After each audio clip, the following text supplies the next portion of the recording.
क्या आपने कभी महसूस किया है कि सावन के महीने में अचानक घर में क्लेश बढ़ गया?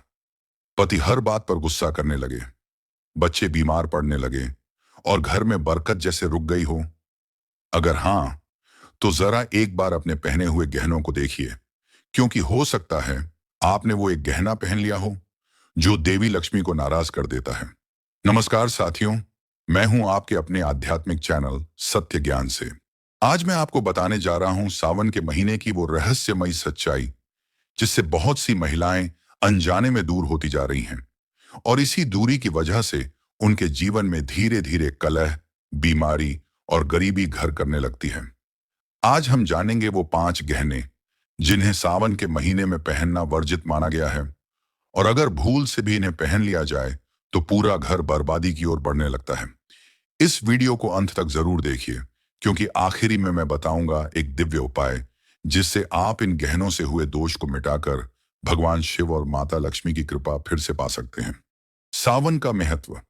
सावन का महीना सिर्फ बारिश की ठंडी बूंदों या पेड़ों की हरियाली का नाम नहीं है, बल्कि ये वो समय है जब धरती पर भगवान शिव की ऊर्जा सबसे अधिक जागृत होती है। हर हवा का झोंका, हर बूंद की गिरावट मानो शिव का आशीर्वाद बनकर हम पर बरसती है। ये महीना होता है तपस्या का, त्याग का और आत्मशुद्धि का।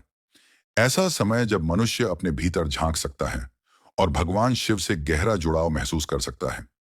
यही वो महीना था जब देवी पार्वती ने वर्षों की कठिन तपस्या कर भगवान शिव को पति रूप में पाया था। उनका हर व्रत, हर नियम एक गहरा संदेश देता है कि सच्चे प्रेम और विश्वास से कोई भी साधना सफल हो सकती है।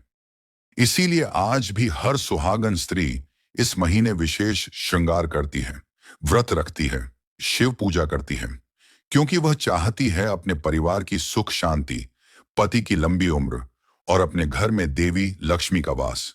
लेकिन सोचिए, अगर वही श्रृंगार, वही गहने देवी को प्रसन्न करने की बजाय उन्हें नाराज कर दें तो? अगर वो गहने शिव पार्वती की कृपा को आकर्षित करने की जगह घर में संकट को बुलावा देने लगे? यही है इस वीडियो का मूल भाव, जागरूकता, ताकि आप पर कोई अनजानी गलती भारी न पड़ जाए। काले रंग की बिंदी या काले मोती के गहने।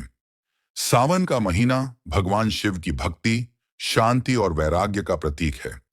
इस पावन समय में हर स्त्री चाहती है कि उसके श्रृंगार से भगवान शिव प्रसन्न हो, लेकिन अनजाने में की गई एक गलती सब कुछ उल्टा कर सकती है। काला रंग तामसिक ऊर्जा और नकारात्मकता का प्रतीक माना गया है। जब कोई स्त्री सावन में काली बिंदी या काले मोती के गहने पहनती है, तो वह शिव की सात्विक ऊर्जा के विरुद्ध जाती है। इसका असर सीधा घर के माहौल पर पड़ता है। पति पत्नी के संबंधों में तनाव, मानसिक क्लेश और आर्थिक तंगी शुरू हो सकती है। टूटे या पुराने गहने। गहने सिर्फ सजने संवरने की वस्तु नहीं होते, बल्कि वे ऊर्जा के वाहक होते हैं। जब कोई स्त्री टूटी हुई अंगूठी, चूड़ी या कंगन पहनती है, चाहे वह भावनात्मक जुड़ाव के कारण हो या आदतवश, तो वह अनजाने में अपने चारों ओर की ऊर्जा को प्रभावित करती है। टूटे गहनों को वास्तु और धर्म दोनों में अशुभ माना गया है और सावन जैसे पवित्र महीने में इसका दुष्प्रभाव कई गुना बढ़ जाता है। ऐसे गहनों से नकारात्मक ऊर्जा घर में प्रवेश करती है, जिससे पति पत्नी के बीच मनमुटाव, बच्चों की तबीयत खराब रहना और मानसिक बेचैनी जैसी समस्याएं देखने को मिलती हैं। लोहे के गहने। लोहे को ज्योतिष और शास्त्रों में राहु और शनि जैसे क्रूर ग्रहों का प्रतीक माना गया है।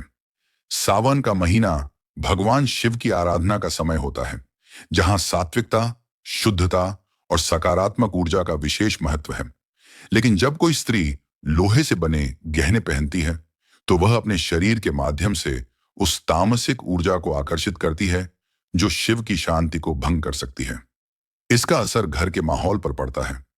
घर में मानसिक तनाव बढ़ता है, नींद की समस्याएं होती हैं और रिश्तों में लगातार टकराव की स्थिति बनी रहती है। नुकीले या धारदार डिजाइन वाले गहने। आजकल फैशन के नाम पर कई महिलाएं ऐसे गहने पहनती हैं जिनका डिजाइन बहुत धारदार या नुकीला होता है। लेकिन क्या आप जानती हैं कि ऐसे गहनों से निकलने वाली कंपन हमारे आसपास की ऊर्जा को काट देती है? खासकर सावन के महीने में, जब वातावरण शिव की ऊर्जा से भरा होता है, तब यह और भी खतरनाक हो जाता है। ऐसे गहनों से घर की सकारात्मक ऊर्जा धीरे धीरे कटने लगती है। इसका सीधा असर घर के रिश्तों पर पड़ता है। बच्चे चिड़चिड़े हो जाते हैं, पति पत्नी में झगड़े बढ़ते हैं और घर की शांति भंग हो जाती है। किसी और की पुरानी चूड़ियां या झुमके, गहने सिर्फ धातु नहीं होते, वे भावनाओं और ऊर्जा का संग्राहक होते हैं।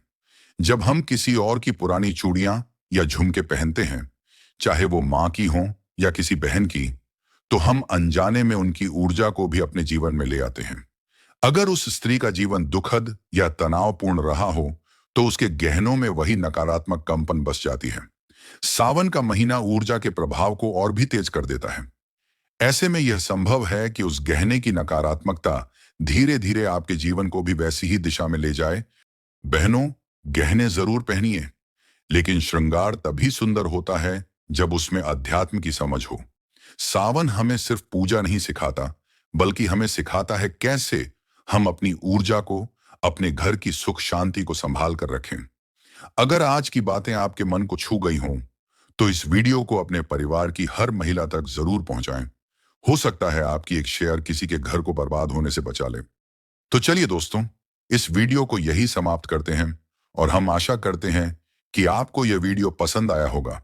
अगर आपको यह वीडियो पसंद आया हो, तो इस वीडियो को लाइक जरूर करें और नीचे कमेंट में ओम नमः शिवाय लिखें, ताकि आपकी भावना भगवान शिव तक पहुंच सके। इस वीडियो को अपनी माँ, बहनों, भाभियों और सभी सहेलियों के साथ शेयर करें, ताकि हर घर में सावन की यह दिव्यता फैले। और अगर आप ऐसी ही भावनात्मक आस्था से भरी कहानियां और उपाय पाना चाहती हैं, तो हमारे YouTube चैनल सत्य ज्ञान को अभी सब्सक्राइब करें।